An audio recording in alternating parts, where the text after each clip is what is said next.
everybody, it's Rebecca here at Y Mermaids, and it's time for Monthly Recommendations. Monthly Recommendations is a Goodreads group created by Kathryn and Trina at Between Chapters, where every month we recommend some books, which is, I mean, it's exactly what it sounds like, but it's a really cool group. I love being a part of this one because I get to talk about books that I wouldn't necessarily talk about, and it's kind of fit into a genre. So anyway, this month's topic is standalones. So this is a gigantic topic, if you think about it, because a standalone is anything that's not in a series. Well, I read a lot of books in series, but I read a lot of books that aren't in series too, so it's really big. So I decided to narrow it down to books that I don't necessarily talk about as much on this channel, or books that like aren't the obvious picks, I think, for if you watch my channel a lot, and books that like I talked about a whole heck of a lot last year, like Night Circus and Ready Player One and Station 11 and anything by Neil Gaiman. I don't want to talk about those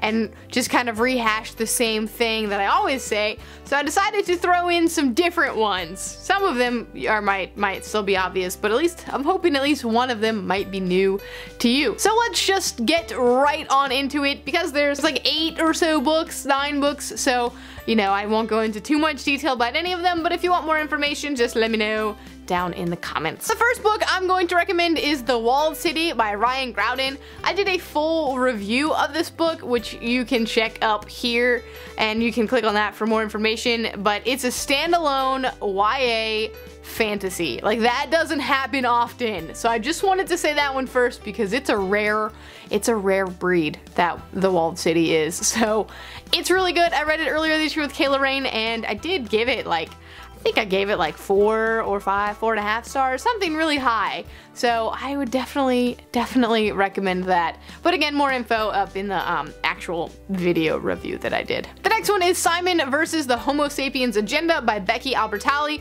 This is a YA contemporary novel about a gay character who has an email conversation going on with another student at his school, but neither of them knows who the other one is. It's kept anonymous. It's a really cute love story, but it doesn't focus on like the oh my god I'm gay moment. It's just a love story where the characters happen to be gay, and I think that is awesome, and I loved it. I read it last year, and it was just a really phenomenal book, and I'm not even a big fan of YA contemporaries, but this one, when it comes out in paperback, I'm adding it to my shelf. I'm also going to mention All My Friends Are Superheroes by Andrew Kaufman. I did mention this one a little bit towards the end of last year, like a little bit of a lot of a bit, but I have to throw it out there, and I have to say it again because everybody needs to read this book because it is so good, and it'll take you like 2 hours to read. It's so tiny, it's teeny tiny, and I don't want to really say much about it because it kind of would ruin it, so I'm not going to, but you should read it because it is fantastic,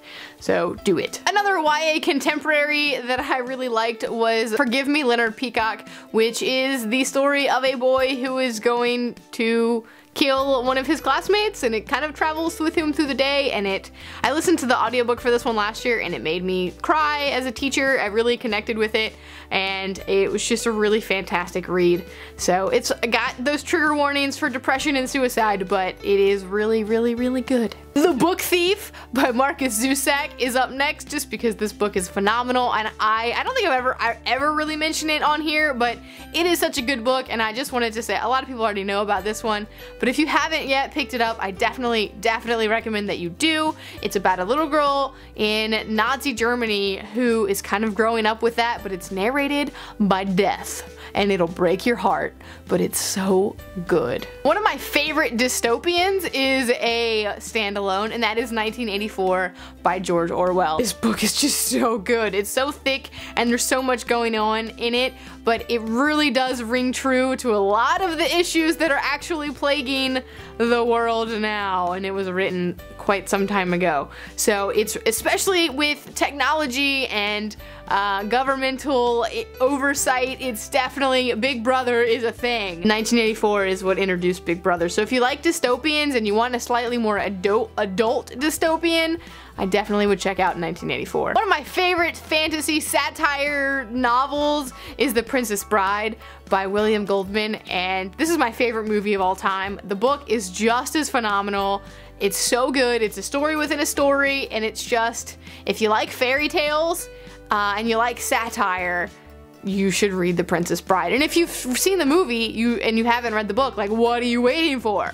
What are you waiting for? Just do it. Uh-oh. Cats are being cray. And finally, the last book that I'm gonna mention today is The Help by Kathryn Stockett, I think is who it's by. If you haven't read The Help or you haven't seen the movie, it talks about racial inequalities, and it has this parallel stories of this like white young woman who comes back and is kind of upset about one of her missing maids that helped raise her, basically, and so she kind of starts digging into the lives of the other maids in the area, and not a lot of them want to talk to her because it's pretty sketchy to do this. This is scary. This is their reputation on the lines. But it's such a good book. I loved it so much. The movie was also phenomenal, and it's funny, it's heart-wrenching, like, it's so good. Well, there are plenty other standalones out there. These are just like the 8 or 9 that I really wanted to bring to your attention today that I think are really strong standalones. They don't need anything else, and they're ones that maybe I haven't mentioned as often on my channel, but ones that have really stuck with me over the last few years for some of them. So anyway, let me know some of your favorite standalones down in the comments below, and I guess that is it for me today. I'll see you next time.